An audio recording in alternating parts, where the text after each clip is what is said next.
Hello guys, welcome you all. Question number 14 solve करते हैं, है ना। एक्सरसाइज का चैप्टर नंबर 39 सुनेंगे ध्यान से। इन अ सीरीज एलसीआर सर्किट, तो एक एलसीआर सर्किट बना लेते हैं अपन। यहाँ पर एक रजिस्टर ऐड कर दिए, यहाँ पर एक कैपेसिटर और यहाँ पर एक inductor. Series R C L circuit हो गया ये, है ना। एल सी आर बोलो, जो भी बोलो, सीक्वेंस से कोई फ़र्क नहीं पड़ता, है ना। और यहाँ पर अपन एक अल्टरनेटिंग वोल्टेज का सोर्स रख दिया। ठीक, बोला है कि L की वैल्यू 1 हेनरी है। ठीक है, तो 1 हेनरी, यूनिट्स नहीं लिख रहा हूँ क्योंकि ऐसा यूनिट है। ठीक है, रेजिस्टेंस की वैल्यू कितनी है, 300 ओम। ठीक, और कैपेसिटेंस है 20 माइक्रो फैराडे का, तो 20 इंटू 10 का पावर -6 फैराडे। ठीक, अब ERMS, ये जो सोर्स है उसमें जो वोल्टेज पैदा हो रहा है उसका उसकी जो RMS वैल्यू है ERMS, वो अपने को क्वेश्चन में 50 वोल्ट दे रखी है। ठीक है, और फ्रीक्वेंसी यानी कि F, जिसको अपन न्यू भी बोलते हैं, है ना, वो दे रखा है अपने को 50/पाई। अब चूंकि अपने को ओमेगा का काम पढ़ना ही पढ़ना है तो ओमेगा यहीं पर कैलकुलेट कर लेते हैं। ठीक है, ओमेगा की वैल्यू क्या होती है, 2πf, तो ये हो जाएगा 2π इंटू एफ की वैल्यू है 50/पाई, तो ये कितना हो गया, पाई कैंसिल, 100। ठीक है, तो ओमेगा की वैल्यू 100 आ गई, ध्यान रखना। अब फर्स्ट पार्ट, पहले पार्ट में क्या पूछा है, the RMS current in the circuit. तो आरएमएस करंट क्या होता है भाई, आरएमएस करंट होता है आरएमएस वोल्टेज अपॉन इंडक्टेंस। ठीक है ना। अब इंडक्टेंस के इम्पिडेंस, ठीक है, जेड को क्या बोलते हैं अपन, इम्पिडेंस। अब इम्पिडेंस निकालने के लिए अपने को किस किस चीज़ की ज़रूरत पड़ेगी, एक तो XC की ज़रूरत पड़ेगी और एक XL की ज़रूरत पड़ेगी। ठीक है, तो XC कैसे निकालेंगे अपन, XC आएगा अपना 1/ωc, है ना। तो ये आ जाएगा 1/ओमेगा, कितना था भाई, 100 था, और C कितना दिया हुआ है देखो क्वेश्चन में, 20 माइक्रोफैराड है। तो 20 इंटू 10 का पावर 6 डिनोमिनेटर में है, तो ऊपर चले जाएगा और ऊपर बन जाएगा 10 का पावर 6। ठीक है, तो ये बनेगा, ये 500 बन जाएगा। ठीक है, आराम से निकाल के देख लेना, ये 500 बन जाएगा। तो यानी कि रिएक्टेंस ऑफ दी कैपेसिटर कितना आ गया, 500 आ गया, 500 ओम। ठीक है, 500 ओम। और अगर मैं रिएक्टेंस ऑफ दी इंडक्टर निकालूं तो क्या आएगा, वो ओमेगा एल, है ना, ओमेगा एल होता है reactance of the inductor. Omega कितना है भाई, 100 है, और एल कितना है, 1 है। ठीक है, तो एक्सएल सिंपली क्या आ गया, 100 ओम। ठीक है, तो एक्सएल आ गया, एक्सी आ गया। अब जेड क्या होता है, देखो भाई यहाँ पर आओ, ERMS अपने को कितना दिया हुआ है, 50 दिया हुआ है ना। तो 50 अपॉन जेड की वैल्यू क्या होती है, R² यानी कि 300 का square, plus XC minus XL का होल स्क्वायर। ठीक है ना, XC माइनस XL, तो ये 500 माइनस 100 कितना हो गया, 400, तो 400 का स्क्वायर। साफ साफ दिख रहा है, नीचे क्या बनेगा, 500 बनेगा, तो 50/500 क्या हो गया, 0.1।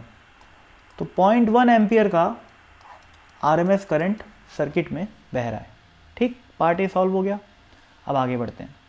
The RMS potential difference across the capacitor, the resistor and the inductor. तो अपन एक काम करते हैं, नेक्स्ट पेज पे चलते हैं। ठीक है, सबसे पहले RMS voltage across the capacitor, RMS voltage across the capacitor क्या हो जाएगा भाई, ये हो जाएगा IRMS into reactance of the capacitor. ठीक, IRMS कितना निकाले हैं अपन, 0.1, और XC कितना निकाले हैं भाई अपन, ये रहा 500, है ना। तो इनटू क्या किया मैं, 500, तो कितना आ जाएगा ये, 50 वोल्ट। ठीक है, ये हो गया। अब क्या पूछा है, कैपेसिटर, रेजिस्टर और इंडक्टर तीनों के अक्रॉस निकालना है ना। तो अब VRMS अक्रॉस दी इंडक्टर निकाल लेते हैं। क्या आएगा इंडक्टर के across, IRMS into XL, XL यानी कि रिएक्टेंस ऑफ इंडक्टर कितना निकाले थे अपन, 100 निकाले थे, तो 100 इंटू 0.1 कितना हो गया भाई ये 10 वोल्ट हो गया, ठीक है। और उसी तरीके से V R M S across R, resistance के अक्रॉस अगर अपने को आर एम एस वोल्टेज निकालना है तो क्या करेंगे, I R M S into resistance R. I R M S कितना है 0.1 है, और रेजिस्टेंस की वैल्यू दे रखी है 300, 0.1 इंटू 300 कितना हो गया 30 वोल्ट, ठीक है ना भाई। तो 50 वोल्ट, 10 वोल्ट और 30 वोल्ट इसका आंसर हो गया पार्ट बी का। अब आगे क्वेश्चन पढ़ते हैं। Note that the sum of the RMS potential differences across the 3 elements is greater than the RMS voltage of the source. तो देखते हैं भाई, देखो क्या क्या है तीनों के अक्रॉस, 50, 10 और 30, यानी कि कितना हो गया 60, 90 हो गया, ये टोटल करोगे तो 90 हो जाएगा। जबकि आरएमएस वोल्टेज अपने को सोर्स का कितना दिया हुआ है, 50 दिया हुआ है। तो बिल्कुल सही बात है कि हाँ तीनों का सम बड़ा आ रहा है, पर इसका ये मतलब नहीं है कि वोल्टेज ज़्यादा प्रोवाइड कर रहा है वो सोर्स से। होता ये है कि ये तो आरएमएस वैल्यू है ना, हर समय थोड़ी ना आरएमएस वैल्यू जितनी ही वोल्टेज रहता है। जैसे मान लो अपना ये जो रेजिस्टेंस है उसके अक्रॉस जो वोल्टेज आया वो 30 वोल्ट आया, तो हमेशा 30 वोल्ट ही रहेगा, नहीं, वो फ्लक्चुएट करेगा, जिसकी मैक्सिमम वैल्यू 30 वोल्ट जाएगी, ठीक है ना। तो ऐसा हो सकता है कि भाई यहाँ पर किसी समय 5 वोल्ट हो और यहाँ पर मान लेते हैं 40 हो और यहाँ पर 5 हो, तो 40, 5 और 5 तीनों का सम क्या हो जाएगा 50 हो जाएगा। ऐसा हो सकता है कि यहाँ पर -5 हो, यहाँ पर 40 हो और यहाँ पर क्या हो +10 हो, सॉरी कितना लगाना पड़ेगा यहाँ पर +15 लगाना पड़ेगा, ठीक है ना। तो क्या हो जाएगा +15 - 5 इज 10, 10 + 40 इज 50।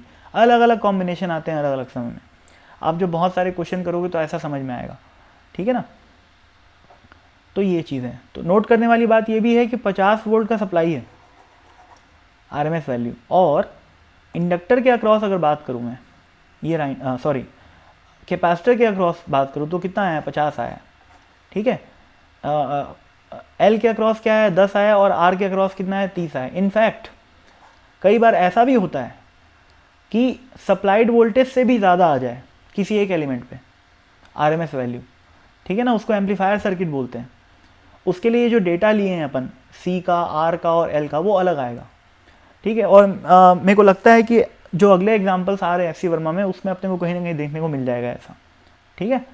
तो इसमें कोई अचंभित होने वाली बात नहीं है कि भाई टोटल वोल्टेज जो है गिवन वोल्टेज से ज़्यादा आ गया, कोई अचंभा वाली बात नहीं है, ठीक है ना। तो thank you so much and bye.